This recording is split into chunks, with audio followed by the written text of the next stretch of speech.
Hello students, स्वागत है आप सबका एक बार फिर से इन्फिनिटी लर्न जेई चैनल पे। मैं हूं अनिरुद्धा सर, आपका फिजिक्स फैकल्टी यहाँ पे। और आज के सेशन में हम लोग डुअल नेचर ऑफ मैटर, जो मॉडर्न फिजिक्स का पहला चैप्टर आता है, उसके कुछ क्वेश्चंस करने वाले हैं। अब इन क्वेश्चंस का पर्पस ये रहने वाला है कि आपके उन फॉर्मूलाज का, जो इंपॉर्टेंट फॉर्मूलाज हैं, उनके रिविजन भी हो जाएंगे। और साथ ही साथ उन फॉर्मूलाज के अगर थोड़े ट्विस्टेड टाइप क्वेश्चन आए, जिनमें उन फॉर्मूलाज का, उन कॉन्सेप्ट्स का एप्लीकेशन थोड़े अलग तरह से दिया हुआ है, तो वो भी आपको आ जाए। तो थ्रू आउट सेशन को फॉलो करते रहना, आप एंड तक देखना वीडियो को, और साथ ही साथ वीडियो को देखने के साथ साथ आप खुद भी चीज को सॉल्व करते रहो। जैसे ये क्वेश्चन स्क्रीन पे आता है, पॉज करो, कोशिश करो सॉल्व करने की, and then you move on to my solution. ठीक है, दैट बीइंग सेड, चलो शुरू करते हैं। जस्ट सेशन स्टार्ट करने से पहले स्टूडेंट्स, मेक श्योर इस वीडियो को लाइक करके रखे हो, और अगर नए हो चैनल पे and you have discovered this video, अगर वीडियो से फायदा मिलता है तो मेक श्योर हमारे चैनल को सब्सक्राइब करना, क्योंकि इस रिकॉर्डेड वीडियो के अलावा भी ढेर सारा लाइव कंटेंट हमारे चैनल पे आता रहता है, covering the entire JEE Mains and JEE Advanced. That being said, चलो शुरू करते हैं पहले क्वेश्चन के साथ। दिया हुआ है, two identical photo electrons, photocathodes receive light of frequencies f1 and f2. If the velocities of the photoelectrons of mass m coming out are respectively v1 and v2, then इनमें से कौन सा वैलिड है ओवर हियर। तो ये mainly जो dual nature का जो मेन इक्वेशन, ज्यादातर 90% क्वेश्चंस आएंगे, वो होगा आइंस्टाइन का जो रिलेशन था, विच टोल्ड यू कि the maximum kinetic energy of photoelectrons is equal to H mu, जो आपने इंसिडेंट रेडिएशन डाला है, आपने इंसिडेंट लाइट डाला हुआ है, उसका frequency H mu minus the work function which is phi. यहां पे हम इसको एफ के टर्म्स में लिखते हैं, क्योंकि फ्रीक्वेंसी को एफ के टर्म्स में दिया हुआ है, तो let's put it in as F. ये होता है, ज्यादातर क्वेश्चन इसी पे आएंगे, इसीलिए चैप्टर इतना आसान है, क्योंकि एक फॉर्मूला के बेसिस पे ज्यादातर चीजें होती हैं। तो अब दोनों केसेस का हम लोग करते हैं, एक बार F1 दिया, एक बार F2 दिया। Work function property of the material होता है, वो चेंज नहीं होगा। लाइट बदल दीजिए आप, चेंज नहीं होगा। आपने फोटो कैथोड को ही बदल दिया, तब जाके फाई का वैल्यू बदलता है। तो फर्स्ट केस पे kinetic energy half M v1 square होगा HF1 माइनस फाई। और दूसरे केस में जब मैंने फ्रीक्वेंसी F2 लगाया, हो सकता है V2 वेलोसिटी के साथ निकले, तब half M v2 square is equal to HF2 minus five. अब कुछ नहीं करना है, देखिए आपके ऑप्शंस को देखिए, आपको रिलेट करना है V1 V2 के साथ F1 F2। यहां कहीं पे भी वर्क फंक्शन नहीं दिखना चाहिए। तो आपका पर्पस होना चाहिए कि इन दोनों इक्वेशन से मेरे को फाई को हटाना है। सिंपल है, सबट्रैक्ट कर देते हैं इक्वेशंस को, इसको लगाते हैं नेगेटिव, ये भी हो जाएगा नेगेटिव, ये आ जाएगा पॉजिटिव, तो ये दोनों तो एक दूसरे को काट देंगे। आएगा half M v1 square minus v2 square is equal to h of f1 minus f2। मैंने h को कॉमन ले लिया यहां पे, तो यहां से आई होप साफ दिख रहा है हम लोग को जाते हुए आंसर। क्या correct answer is going to be option A, क्योंकि ये 2 को इधर क्रॉस मल्टीप्लाई कर दीजिए, 2h, m नीचे आ जाएगा, 2h by m, f1 minus f2, वो v1 square minus v2 square होगा। तो that is the answer to the first question. अगले क्वेश्चन पे जाते हैं। दिया हुआ है, in a photo electric experiment with light of wavelength lambda, the fastest electron has a speed v. If the exciting wavelength is changed to 5 lambda by 4, then speed of the fastest emitted electron will be what? तो ये फिर से वो पहला वाला equation पे ही आएगा कि kinetic energy is h mu minus five.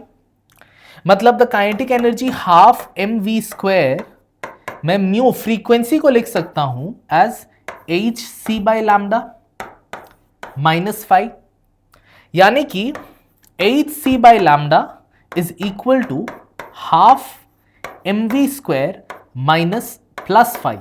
ये फाइव को मैंने इधर कर दिया। अब ये है फर्स्ट वाले का, ये जनरल इक्वेशन है, और वो फर्स्ट वाले के साथ बैठ जाता है, जहां पे वेवलेंथ लैम्डा है और मैक्सिमम स्पीड v है। वर्क फंक्शन फाइव दिया हुआ है यहां पे। दूसरे सेटअप में हम कर रहे हैं कि हम 5 लैम्डा बाई 4 का वेवलेंथ, हम वेवलेंथ को बढ़ा दे रहे हैं। तो एज ए रिजल्ट ये अगर मेरा इक्वेशन 1 बैठता है तो मेरा इक्वेशन बैठेगा इधर पे 8c by 5 lambda by 4 is equal to half M. Suppose second वाले केस में जो स्पीड है, सेकेंड वाले केस में जो स्पीड है फास्टेस्ट इलेक्ट्रॉन का, वो सपोज हम लोग v नॉट बोल लेते हैं, v नॉट प्लस 5, सेम तरह से। अब इसके आगे आप सॉल्व कर सकते हो, और सॉल्व करने का तरीका भी मैं दिखा देता हूं जस्ट इन केस आपके पास ऑप्शंस अलग से निकालने पड़े। तो यहां पे इन दोनों को मैं लिटरली डिवाइड कर लेता हूं। Suppose equation 1 divided by equation 2, तो इक्वेशन 1 बाय इक्वेशन 2 अगर करता हूं तो क्या आएगा, 5/4, क्योंकि डिवाइड करेंगे तो ये तो फ्लिप होगा, 5/4 आएगा।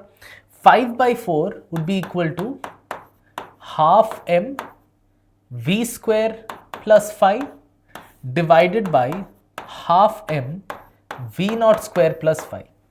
क्रॉस मल्टीप्लाई करते हैं, 5 into half M V not square plus 5 is equal to 4 into half M we square plus 4 as a result अगर मैं इसको उधर भेज दूं और 5 को इधर लेके आ जाऊं, मेरा आएगा हाफ एम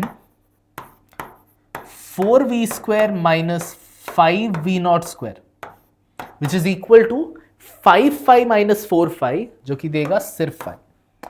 अब यहां से गौर करो कि तुम्हारा द वर्क फंक्शन वो हमेशा एक पॉजिटिव क्वांटिटी होता है, और उसको पॉजिटिव होने के लिए इस वाले पार्ट को भी पॉजिटिव होना है।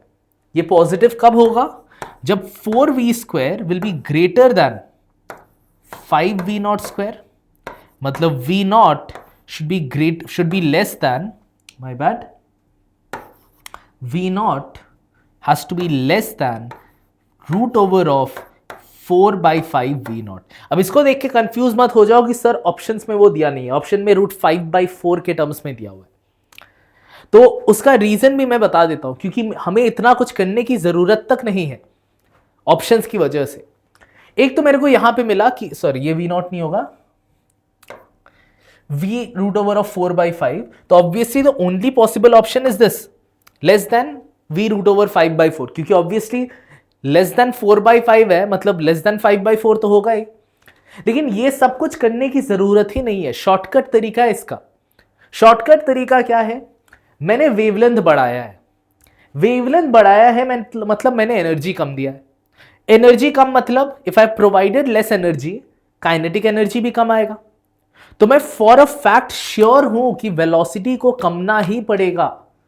पहले जो ओरिजिनल केस में वेलोसिटी था उससे वेलोसिटी को कमना ही पड़ेगा।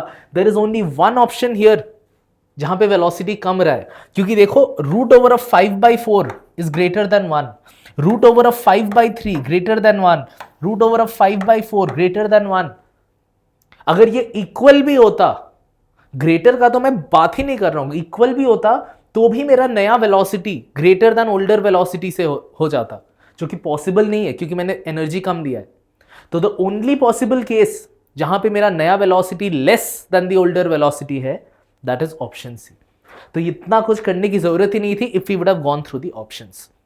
तो लंबा मेथड भी दिखा दिया, क्योंकि यहां पे ऑप्शंस तो चलो कन्वीनियंट थे, लेकिन अगर ऑप्शंस कन्वीनियंट नहीं भी हो, कुछ और दिए हो, तो भी कैसे सॉल्व करना है, we have covered that. Let's head to our next question. दिया हुआ है a 200 watt sodium street lamp emits yellow light of wavelength 0.6 micrometers, assuming it to be 25% efficient in converting electrical energy to light. Number of photons of yellow light it emits per second is। ये है power, power मतलब energy by time, ठीक। इतना वो consume कर रहा है, लेकिन इसमें से सिर्फ 25% एफिशिएंसी है। मतलब जो लाइट एमिट कर रहा है, जो लाइट एमिट कर रहा है उसका पावर वुड बी 25% ऑफ 200, मतलब 1/4 of 200, that would be 50 watts.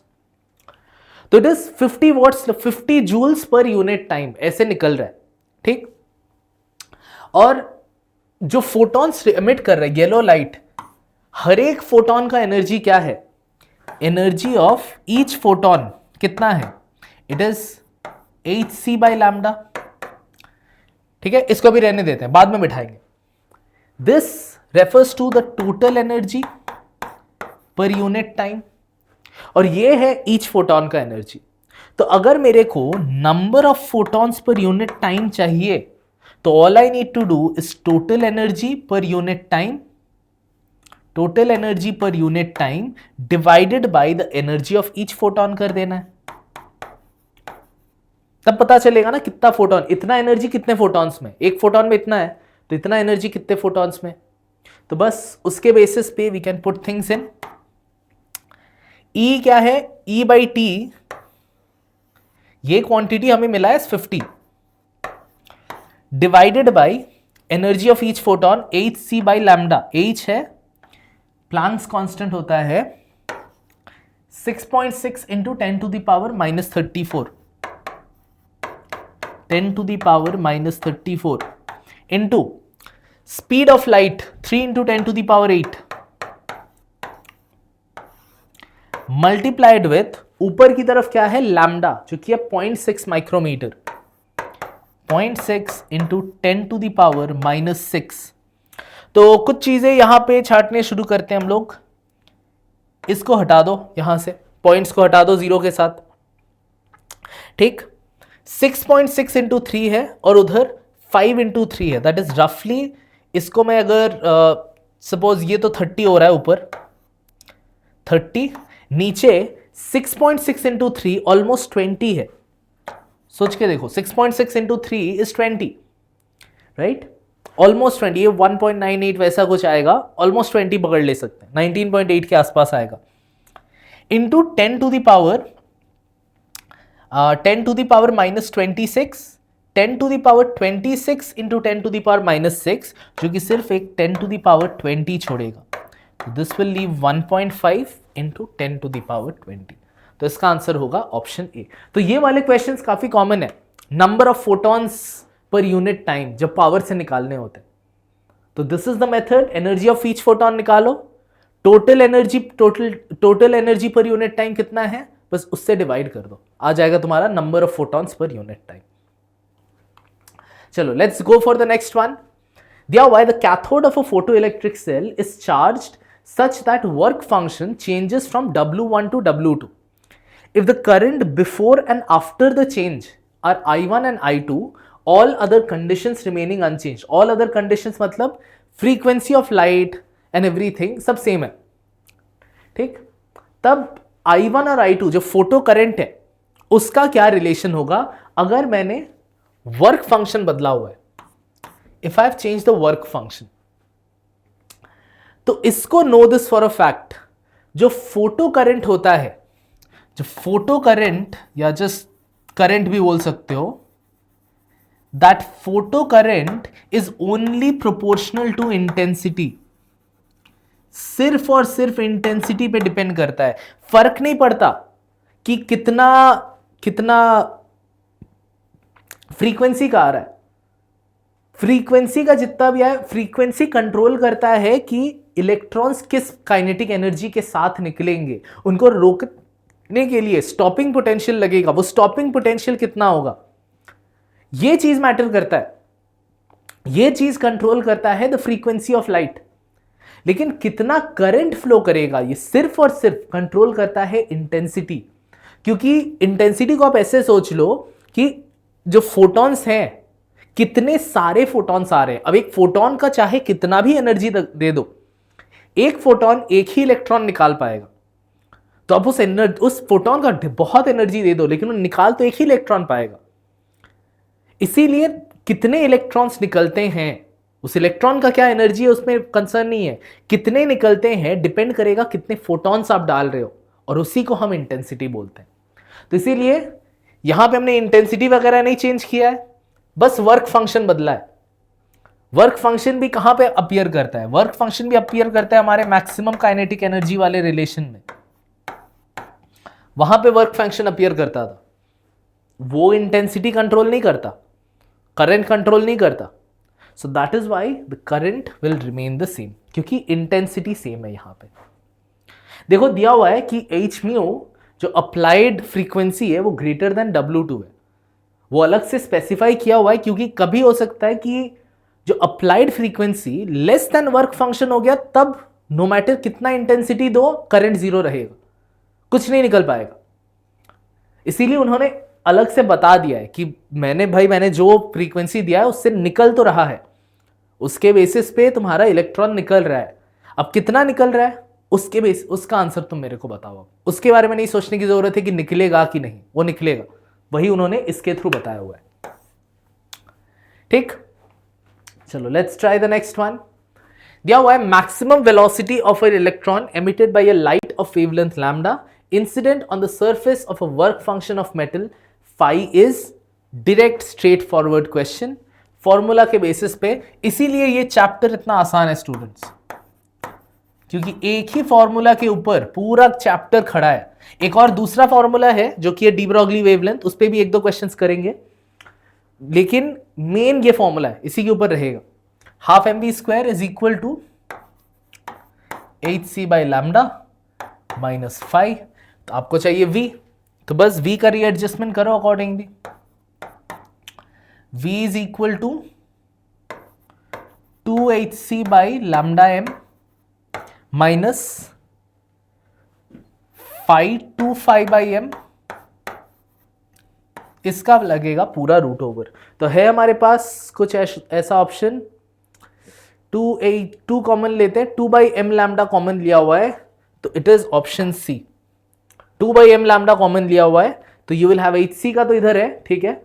इसके पास एक लैम्डा नहीं था तो न्यूमरेटर में लैम्डा मल्टीप्लाई करके we arrive at this one, तो ऑप्शन सी। नेक्स्ट क्वेश्चन दिया हुआ है, if E1, E2, E3 are the respective kinetic energies of an electron, alpha particle and proton, each having the same de Broglie wavelength, then इनमें से कौन सा relation होगा। ये है जो सेकंड फॉर्मूला इस चैप्टर का, वो ये फॉर्मूला और भी आसान है। ये रिलेट करता है डी ब्रॉगली वेवलेंथ के साथ आपका momentum, which is lambda is equal to h by p. Lambda is equal to h by p या p is equal to h by lambda. ये p मोमेंटम है, पावर नहीं। अब दिया हुआ है कि E1, E2, E3 kinetic energy है इलेक्ट्रॉन, अल्फा पार्टिकल और प्रोटॉन का।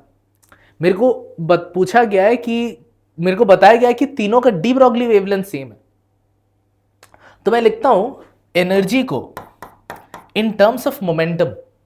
In terms of momentum kinetic energy होता है p स्क्वायर बाई 2m, ये काइनेमैटिक्स में ही किया हुआ है। और p की जगह हम लगा सकते हैं डी ब्रॉगली वेवलेंथ के बेसिस पे कि p is equal to h by lambda, so p is equal to h square by 2m lambda square. तो अब देखो बताया हुआ है क्वेश्चन में कि तीनों का डी ब्रॉगली वेवलेंथ सेम है, प्लैंक्स कांस्टेंट भी कांस्टेंट है तीनों के लिए। तो जो रिलेशन आपके लिए इंपॉर्टेंट है कि the energy is just inversely proportional to the mass, सिर्फ उसी पे डिपेंड करेगा। अब पता है अल्फा पार्टिकल का सबसे ज्यादा मास होता है 4 ग्राम या 4 neutron particles, 4 atomic mass unit. Proton का उससे कम मास होता है, क्योंकि प्रोटॉन में तो टेक्निकली बस एक ही प्रोटॉन है, और इलेक्ट्रॉन का उससे भी कम 9.1 10 टू द पावर माइनस 31 होता है। प्रोटॉन का 1 एटॉमिक मास होता है, इसका तो उससे भी कम है, विच मीन्स मैक्सिमम मास इसका है तो उसका मिनिमम एनर्जी होगा। E2 will be the least, एक ही ऑप्शन है हमारा, E2 सबसे कम है। E1 इलेक्ट्रॉन का सबसे ज्यादा है क्योंकि उसका मास सबसे कम है। So correct option is option ए। चलो नेक्स्ट क्वेश्चन दिया हुआ है, a certain metallic surface is illuminated with a monochromatic light wavelength lambda. Stopping potential for the photoelectric current for this light is 3 volt. Stopping potential 3 volt है। Same surface मतलब मेरा work function same है, is illuminated with a light of wavelength 2 lambda, तो the stopping potential बन जाता है V not. Threshold wavelength of the surface क्या है? थ्रेशोल्ड वेवलेंथ क्या होता है? थ्रेशोल्ड वेवलेंथ होता है कि जो वर्क फंक्शन है उसको हम hc बाई लैम्डा नॉट लिख सकते हैं। ये लैम्डा नॉट को बोला जाता है threshold wavelength. This is the minimum, this is the maximum wavelength you can give, जिसके बदौलत आपका इवेंचुअली इलेक्ट्रॉन्स निकलेगा। अब इससे ज्यादा वेवलेंथ दोगे तो इलेक्ट्रॉन निकलेगा ही नहीं, इसीलिए इसको बोला जाता है थ्रेशोल्ड वेवलेंथ। अब इससे कम दो, ठीक है, इससे ज्यादा नहीं जा सकते आप। तो इसका इक्वेशन लिखते हैं तब मेरा स्टॉपिंग पोटेंशियल, एक्चुअली फॉर्मूला है kinetic energy is h mu minus phi. अब यही काइनेटिक एनर्जी से जो इलेक्ट्रॉन आ रहे हैं उनको रोकने के लिए आपको ऑपोजिट डायरेक्शन पे एक पोटेंशियल डिफरेंस क्रिएट करना है, और वो पोटेंशियल डिफरेंस का वैल्यू शुड बी रिलेटेड की, क्योंकि ये इलेक्ट्रॉन्स जा रहे हैं, राइट, इलेक्ट्रॉन्स जा रहे हैं, ठीक। E V naught should be equal to this K, क्योंकि आपको वो पोटेंशियल डिफरेंस उस काइनेटिक एनर्जी को यूज अप कर देना चाहिए। इट्स लिटरली लाइक आप नीचे से काइनेटिक एनर्जी दिए, वो कितने हाइट तक जा पाएगा, ठीक। सिमिलर चीज है, इलेक्ट्रॉन को भेज रहे हो, ये वाला प्लेट नेगेटिव है, लेकिन इलेक्ट्रॉन के पास काइनेटिक एनर्जी है, तो फिर भी इधर जाता रहेगा। आपको इतना नेगेटिव करना है इस साइड कि वो बस वहां तक पहुंचे, या वहां तक पहुंच ही ना पाए। सो ई वी नॉट इधर hc बाई लैम्डा, और जो थ्रेशोल्ड के बेसिस पे हम hc बाई लैम्डा नॉट कर देते हैं, राइट। ओरिजिनल केस में दिया हुआ था, जब नॉर्मली चलो ये दिया हुआ, ये है एक इक्वेशन जहां पे लैम्डा था, वहां पे इसको 3v0 किया हुआ था, ठीक है। इवन दो चलो ओरिजिनल फॉर्मूला अलग रखते हैं, ताकि आप लोग अगर नोट्स ले रहे हो तो आपको फायदा मिले। फर्स्ट केस में 3v0 था, जब वेवलेंथ वाज लैम्डा, मतलब e into 3v0 hc by lambda minus hc by lambda not. और सेकेंड केस में v0 हो गया स्टॉपिंग पोटेंशियल, जब मैंने वेवलेंथ को 2 लैम्डा कर दिया, मतलब e V naught is equal to hc by 2 lambda minus hc by lambda naught. ये है मेरा इक्वेशन 1, ये है मेरा इक्वेशन 2, ठीक। तो चलो मैं 2 को सब्ट्रैक्ट करता हूं, 2 को पहले 3 से मल्टीप्लाई करके सब्ट्रैक्ट करता हूं, तो ये E3V0 वाला पार्ट कट जाएगा, क्योंकि ये भी इंटू 3 हो जाएगा। सो आपके पास क्या बचा रहेगा, 0 is equal to hc by lambda minus 3hc by 2 lambda, और इधर का रहेगा minus hc by lambda naught. ये नेगेटिव का याद रखना, मैं नेगेटिव सब्ट्रैक्ट किया नीचे वाले इक्वेशन को, plus hc by lambda not, ठीक है। सॉरी, ये 3hc बाई लैम्डा नॉट हो, क्योंकि सेकेंड वाले को मैंने 3 से मल्टीप्लाई किया हुआ है। चीजों को इधर भेजो तो यहां पे आएगा हाफ hc बाई लैम्डा, क्योंकि ये hc by lambda minus 3/2 hc by lambda minus half hc by lambda देगा, उसको मैंने इधर भेज दिया बस। And that is equal to इसके according 2hc by lambda naught. Relate करेंगे दोनों को तो आई विल गेट, मेरे को लैम्डा नॉट चाहिए था, राइट, लैम्डा नॉट चाहिए था या लैम्डा चाहिए था, हाँ लैम्डा नॉट चाहिए था। Lambda naught will come out to be 4 lambda, 2 into 2, तो it is option A, it is 4 lambda, ठीक। अगले वाले पे चलते हैं। स्टूडेंट्स, अगर आप लोगों को कुछ भी डाउट होता है ये वीडियो रिलीज के आप लोग कमेंट सेक्शन में बता दे सकते हो, मैं कोशिश करूंगा कमेंट सेक्शन चेक करके आपके डाउट्स अगर कमेंट सेक्शन में होते हैं उनको एड्रेस करने का। अगर कमेंट सेक्शन में वो एक्सप्लेन करना पॉसिबल नहीं है तो मैं फ्यूचर के किसी लाइव सेशन में उस चीज को एक्सप्लेन कर दूंगा। चलो, दिया हुआ है ratio of respective D Broglie wavelength associated with electrons accelerated from rest with voltages 100 volt, 200 volt and 300 volt is। तो आप चाहो तो इसको डिराइव कर सकते हो, लेकिन मैं रेकमेंड करूंगा कि इस फॉर्मूला को आप जान लो। Electrons accelerated through a potential difference, तो उसके वेवलेंथ का फॉर्मूला हो जाता है 12.27 divided by root over of v, ठीक है। ये फॉर्मूला आपको एनसीईआरटी में भी मिल जाएगा, 12.27 divided by root over of V. ये सिर्फ और सिर्फ इलेक्ट्रॉन्स के लिए एप्लीकेबल है when accelerated from rest. Electron का पहले से स्पीड है तो नहीं काम करेगा, आपको पूरा डिराइव करना है। इलेक्ट्रॉन की जगह प्रोटॉन बता दिया है, आपको अलग डिराइव करना है क्योंकि प्रोटॉन का मास अलग हो जाएगा। लेकिन ज्यादातर केसेस में इलेक्ट्रॉन्स का ही दिया जाता है। डाविसन गर्मर एक्सपेरिमेंट में भी इलेक्ट्रॉन्स के बेसिस पे होता है। So then this works perfectly fine. तो उसी के बेसिस पे आप देख सकते हो पोटेंशियल्स 100, 200, 300 है, वो तीनों 1/रूट के बेसिस पे आएंगे। तो only possible option option C. Okay, next question दिया हुआ है, a 5 watt source emits monochromatic light of wavelength 5000 Armstrong. When placed 0.5 meter away, it liberates photoelectrons from photosensitive metal surface. ठीक? When source is moved to a distance of 1 meter, number of photoelectrons liberated will be reduced by a factor of how much? तो 2-3 concept इस एक question में combine होते हैं। वो concepts क्या है?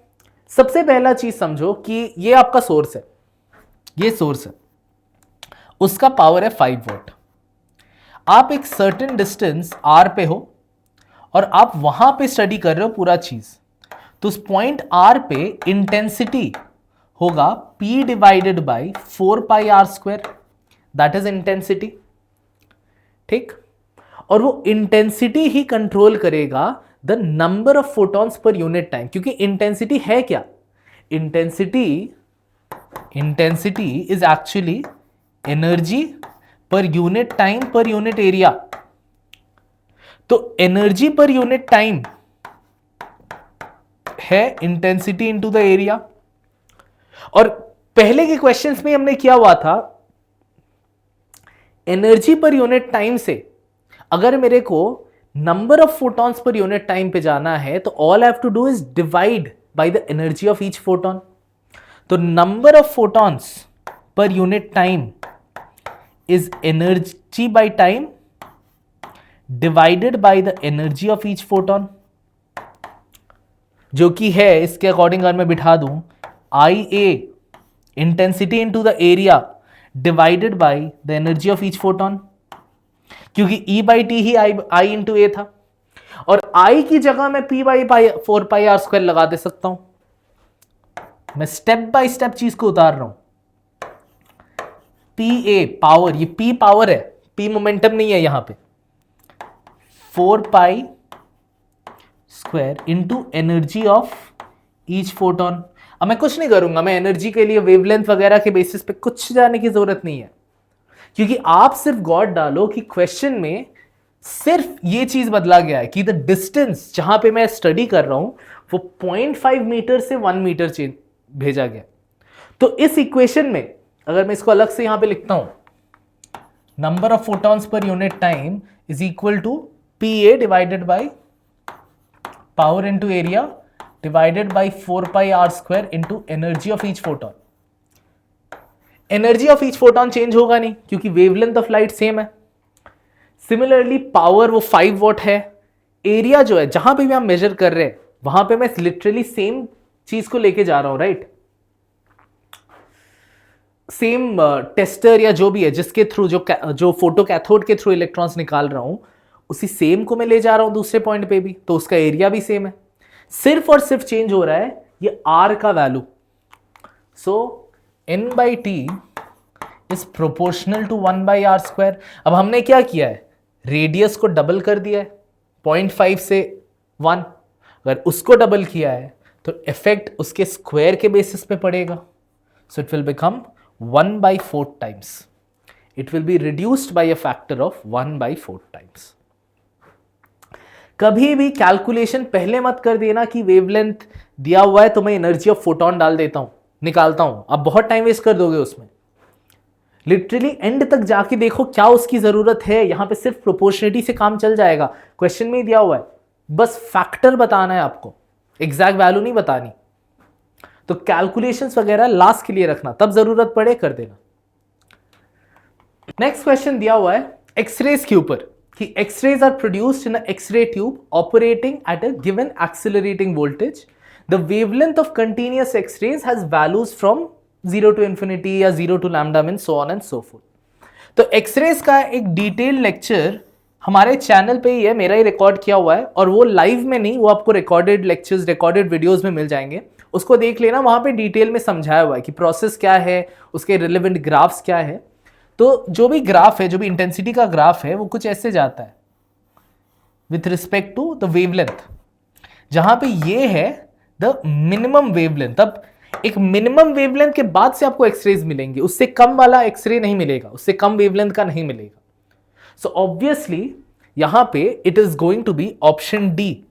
अब देखो लैम्डा मैक्स जो है ना, वो चलता रहता है, ऑलमोस्ट इंफिनिटी पकड़ सकते हो। ऑब्वियसली फॉर रियल रीजन हम इंफिनिटी ट्रीट कर नहीं सकते, that is why we eventually बता देते हैं कि it is less than infinity. But continuous X-rays का एक मिनिमम वेवलेंथ होता है जो डिपेंड करता है ऑन आप किस एनर्जी के साथ इलेक्ट्रॉन को भेजे हो into the inner shells of the orbit, inner shells of the atom. ठीक है, so it is option D. Next question says, in an experiment on photoelectric effect, a student plots stopping potential V naught against the reciprocal of the wavelength lambda of the incident light for two different metals A and B. These are shown in the figure. Looking at the graphs, you can most appropriately say कि यहाँ पे क्या है, V naught versus 1 by lambda दिया है। तो obviously ये कहाँ से आ रहा है, ये वही आइंस्टाइन वाले इक्वेशन से आ रहा है जिसमें हमने देखा था E V naught hc by lambda -5 था। ठीक, और V naught would be equal to hc by e into 1 by lambda -5 by. अब उसी को प्लॉट किया हुआ है V naught versus 1 by lambda, और उसमें देखोगे कि hc by e plays the role of the slope, जबकि phi naught phi by e, phi naught बोल दो या फाई बोल दो, phi naught by e plays the role of the y intercept. मतलब आप अगर इसको कंटिन्यू करते हो, किसी एक पॉइंट पे काटेगा, that would be phi naught by e. तो अब स्टूडेंट ने ये दोनों अलग अलग मेटल्स पे किए हुए हैं, और मेटल्स के बेसिस पे आपको लग सकता है कि हाँ ठीक है, इस मेटल का वर्क फंक्शन इतना था, इसका इतना था, जो ठीक है, अलग अलग मेटल्स, अलग अलग मटेरियल का वर्क फंक्शन अलग होगा, लेकिन वो वर्क फंक्शन अलग करने के चक्कर में आप देखो आपका स्लोप बदल गया, इसका इधर स्लोप है, उसका उधर स्लोप है। ये पॉसिबल नहीं है, क्योंकि स्लोप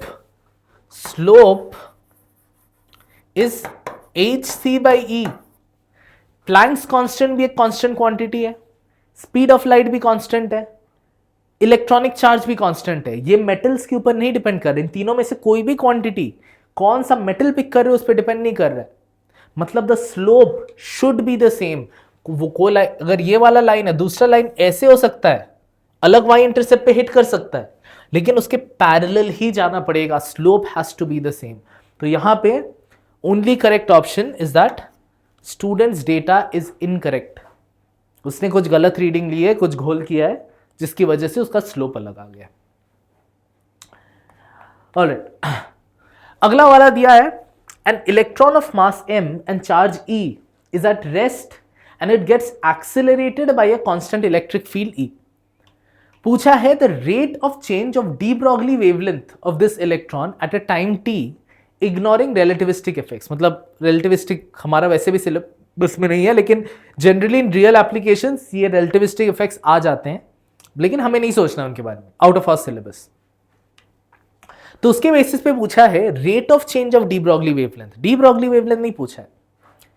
देखो, जैसे मैंने एक इलेक्ट्रॉन को एक इलेक्ट्रिक फील्ड ई पे रखा, उसके ऊपर एक फोर्स लगेगा of q into e, e into e पकड़ लो, charge of the electron e into the electric field e, ये लगेगा। उसकी वजह से आएगा acceleration e by m divided, force divided by mass, acceleration आएगा। और उस एक्सिलरेशन अगर एक टाइम टी तक गुजरे, इफ इट एक टाइम टी तक लग रहा हो, तो वेलोसिटी बढ़ेगा। वेलोसिटी एक्सिलरेशन इनटू टाइम, क्योंकि कांस्टेंट एक्सिलरेशन है, मेरे को डीवीडीटी वगैरह के झंझट में नहीं जाना, तो that is E t divided by m. ठीक, ये आया वेलोसिटी। अब मैं इसके बेसिस पे लगा सकता हूं कि मेरा मोमेंटम क्या है। Momentum is m into v, बस मास मल्टीप्लाई कर दो, so you have E into t, that is the momentum. अब हम इतना लंबा रास्ता जा क्यों रहे हैं? क्योंकि मेरे को सबसे पहले डी ब्रॉगली वेवलेंथ तक पहुंचना है, वहां तक तो पहुंचे फिर चेंज देखेंगे। तो डी ब्रॉगली वेवलेंथ क्या आएगा? Lambda is h by P which is h divided by E into T. यहां तक तो पहुंच गए। अब ये आंसर नहीं है, इवन तो हमारे यहां पे कुछ दिख नहीं रहा है वैसे ऑप्शन, तो वो आंसर है भी नहीं, उसको मार्क मत कर देना। एक्चुअल आंसर निकालने के लिए हमें rate of change of de Broglie wavelength चाहिए। मतलब I need d lambda d t, मतलब d d t of h by e into t, जो क्या देगा मेरे को? h by electronic charge into electric field, ये तो कॉन्स्टेंट है, निकाल लो। 1 बाई टी का differentiation would be minus 1 by t square. अब देखो, अब आया option A, that is the correct answer कि डी ब्रॉगली वेवलेंथ टाइम के साथ कैसे चेंज हो रहा है। ओके, तो स्टूडेंट्स आई थिंक वही वाला हमारा लास्ट क्वेश्चन था। यस, तो आई होप आप लोगों को इस सेशन से वैल्यू मिला है। वेरी सून बाकी टॉपिक्स भी मॉडर्न फिजिक्स के आ जाएंगे, ऐसे ही 1-2 दिन में वो भी अपलोड हो जाएगा। तो नेक्स्ट है न्यूक्लियाई है, एटम्स है, फिर सेमीकंडक्टर्स है, वो सारे एक के बाद एक आते रहेंगे। तो मेक श्योर आप चैनल को सब्सक्राइब करके रखे हो एज ऑफ नाउ। तो अगर इस वीडियो से आपको फायदा मिला है तो वीडियो को लाइक करके रखना, चैनल को सब्सक्राइब करके रखना, क्योंकि अभी तो रिकॉर्डेड आ रहे हैं, फिर वंस आई एम बैक फिर से लाइव सेशन शुरू हो जाएंगे from the beginning of January, और तब dedicated mock tests, Menti quizzes वगैरह उतने पे शायद फोकस करेंगे, नहीं करेंगे वो अलग बात है, लेकिन आपको वैल्यू मिलता रहेगा थ्रू आउट। काफी स्टूडेंट पूछते हैं सर आप मेंटी क्यों नहीं कराते? वैल्यू देना मेरा पर्पस है, वैल्यू आपको देते रहेंगे through out, through mock tests, through quizzes, through one shots, कभी कभी मैराथन्स, बहुत सारा कंटेंट आने वाला है। मेक श्योर आप चैनल पे सब्सक्राइब रहो। तो आज के लिए यहीं तक रखते हैं students. Thank you all so much for tuning in. Catch you all again in the next one.